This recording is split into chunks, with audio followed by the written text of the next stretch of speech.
माँ दुर्गा आप सभी का कल्याण करें। तो अभी हम बात करेंगे नवरात्रि में ये जो नौ दुर्गा के स्वरूप हैं, रूप हैं, उनमें हर एक रूप का संक्षिप्त में क्या अर्थ होता है, ये किस प्रकार से मंगलदायी है, उसके बारे में हम बात करेंगे। तो अभी हमारे पास ये गीता प्रेस का श्री दुर्गा सप्तशती है। इसमें से हम दुर्गा जी के जो नौ रूप हैं, जिसका वर्णन मार्कंडे जी और ब्रह्मा जी के बीच हुआ है, और ब्रह्मा जी ने ये देवी कवच की महत्ता बताई है और नौ दुर्गा के विशेषता बताई है।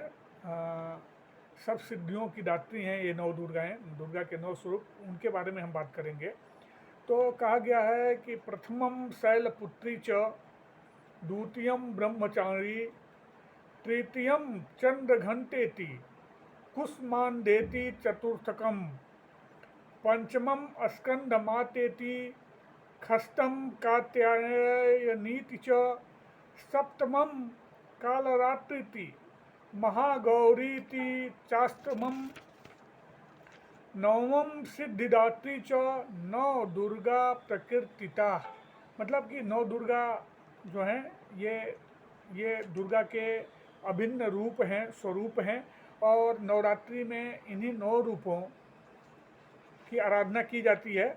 तो अभी मैं बता रहा हूँ कि जो पहली दुर्गा स्वरूप हैं वे गिरिराज हिमालय की पुत्री हैं, जिन्हें पार्वती देवी भी कहा जाता है।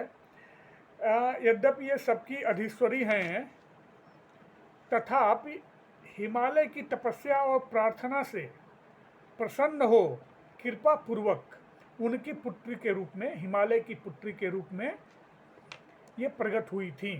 तो प्रथम, और ये शैलपुत्री कहलाई। और यह जो बात है ना, वह वेदों में, पुराणों में आपको पढ़ने को, सुनने को मिल जाएगा।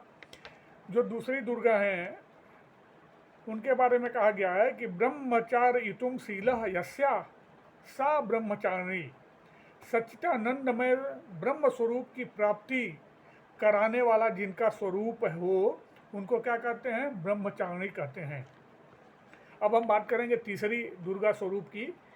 चंद्र घंटायाम यस्या सा, मतलब चंद्र घंटा, आह्लादकारी चंद्रमा जिनकी घंटा में विराजमान हो, स्थित हो, उन देवी का नाम क्या है? चंद्र घंटा। अब बात करते हैं चौथे स्वरूप की। कुत्सितः उष्मा कुस्मा, त्रिविधतापयुतः संसारः, स अंडे मांस पेश्या मुद रूपायाम यस्या सा कुष्मांडा। वो कुष्मांडा देवी हैं। अर्थात त्रिविध तापयुक्त संसार जिनके उदर में स्थित है, वे भगवती कुष्मांडा कहलाती हैं। यानी माँ कुष्मांडा का जप करने से, पूजा पाठ करने से, अनुष्ठान करने से जो त्रिविध ताप हैं वो दूर हो जाते हैं, साथ ही सारी कल्याणमयी कार्य बनते हैं। अब हम पांच करेंगे पांचवें दुर्गा स्वरूप की। छांदोग्य श्रुति के अनुसार भगवती की शक्ति से उत्पन्न हुए सनत कुमार का नाम क्या है? सकंद है। और उनकी माता होने के नाते ये पांचवें स्वरूप में स्कंद माता कहलाती हैं, सकंद माता कहलाती हैं।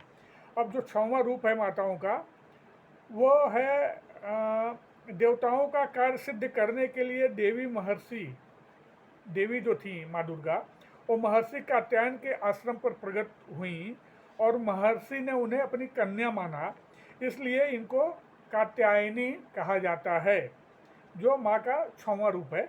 अब हम बात करते हैं सातवें रूप की। सबको मारने वाले जो काल है ना, बोलते हैं महाकाल काल, उनकी भी रात्रि हैं, यानी विनाशिनी है, मतलब कि जो काल का भी विनाश करे, इसलिए माँ को कालरात्रि कहा जाता है। और ये सातवां रूप है माँ कालरात्रि का, माँ दुर्गा का सातवां रूप। अब आठवां जो स्वरूप है, इन्होंने तपस्या द्वारा, माँ दुर्गा ने तपस्या द्वारा महान गौरवर्ण प्राप्त किया था, और इस प्रकार से ये महागौरी कहलाई। जो नौवें का स्वरूप है वो सिद्धिदात्री।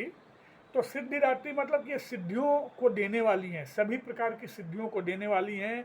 यानी इनका अनुष्ठान करने से, इनकी कृपा से सीधे मोक्ष की प्राप्ति होती है और इस सांसारिक आवागमन से मुक्ति मिल जाती है। इसके लिए इनको सिद्धिदात्री भी कहा जाता है। तो ये माँ दुर्गा के 9 स्वरूप हैं।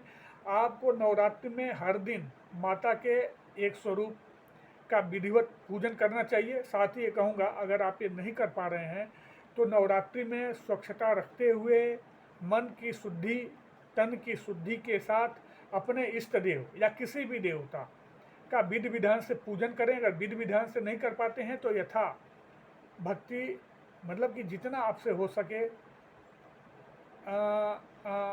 कल्याण भाव से भगवत चर्चा, भगवान नाम करें, आपका कल्याण अवश्य होगा।